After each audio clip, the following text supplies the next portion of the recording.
The Children's Wellness Center is now offering a new applied behavioral analysis clinic to provide a range of services to children. This service expansion will provide positive impact to all families and children, including those with autism and developmental disabilities, and parents seeking support to help their children meet developmental milestones.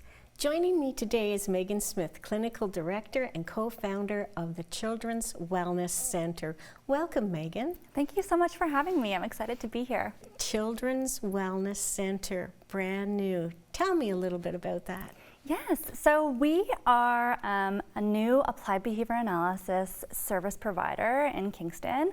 We're located downtown in the Woolen Mill, and we are so excited to offer behavioral services to children and caregivers and families who are in need of our services.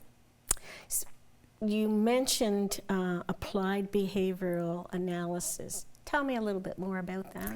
Yeah, so we call it applied behavior analysis. The short form is ABA, so it's not a huge mouthful for us. But so with ABA, we're really looking at observable behaviors and what's happening in the child's environment to impact their behavior.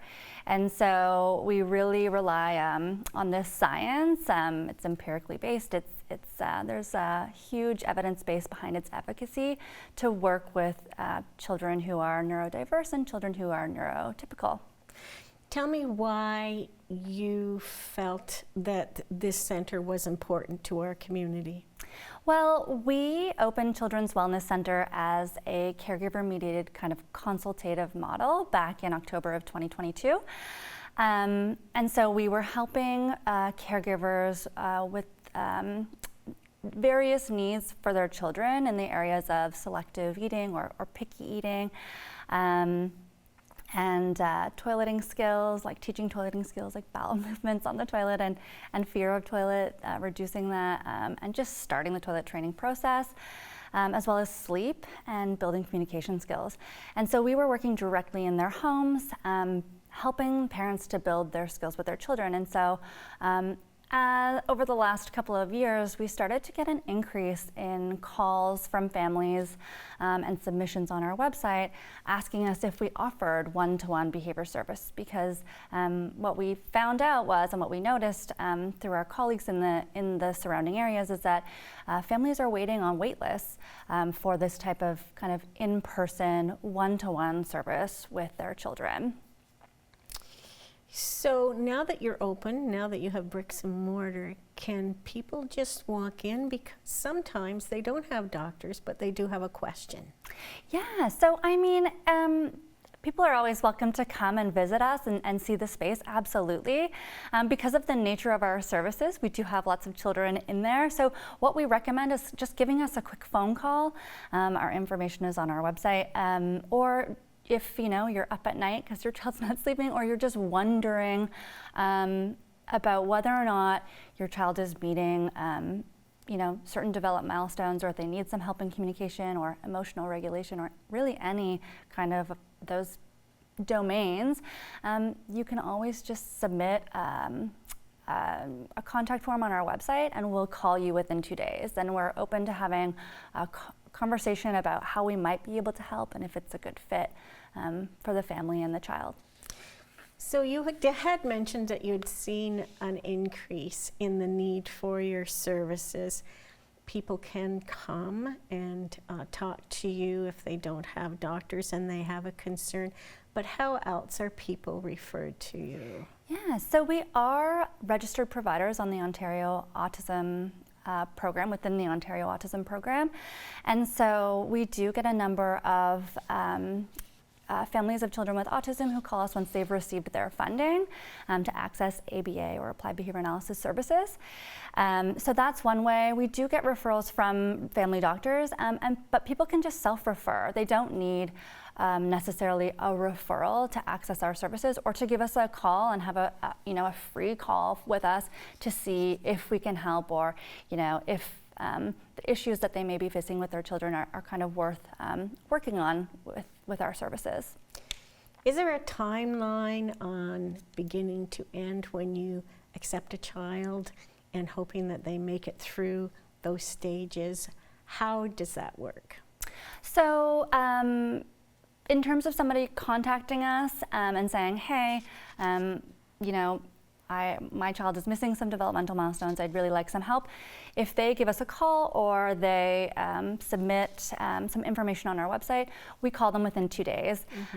So we call them or email them with some times to set up a meeting, and we'll talk with them for about an hour about their needs and really find out, you know, what's going on and let them know whether or not we can help and what that help might look like.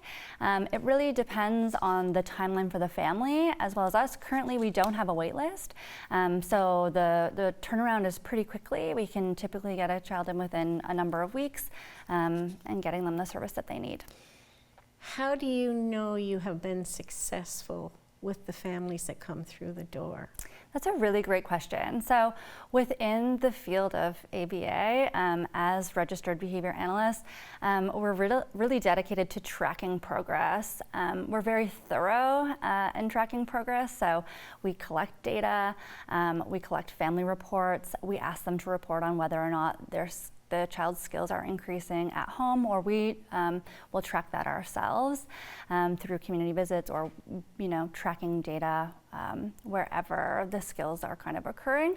And so we report on that weekly. You know, every time a child has a session with us in our therapy, like in our clinic setting, the family gets a communication note, and we strongly encourage families to stay involved and come in for coaching sessions to learn about how they can help their child at home or advocate for their children in other settings. Let's go back to the website. Your website is very interesting.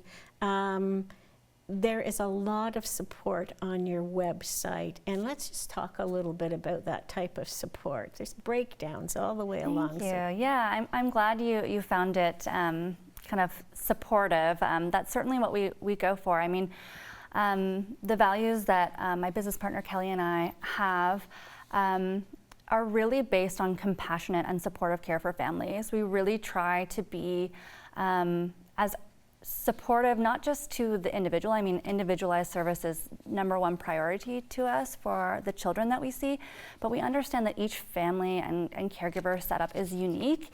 And so if a family is looking for just a little bit of support or some information, we have a tab called the Caregiver Corner on our website, where people can kind of look at some tips that they can start trying at home in the areas of picky eating or selective feeding or sleeping, or teaching their kids toileting skills.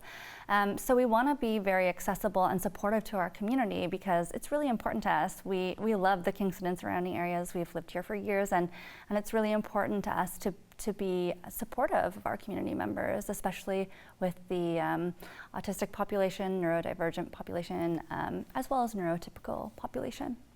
Megan, I'd like to thank you for sharing this information with us today, and it's a valuable expansion to have this type of center in our community. I wish you all the best. Thank you so much for having us. You're very welcome. Thank you.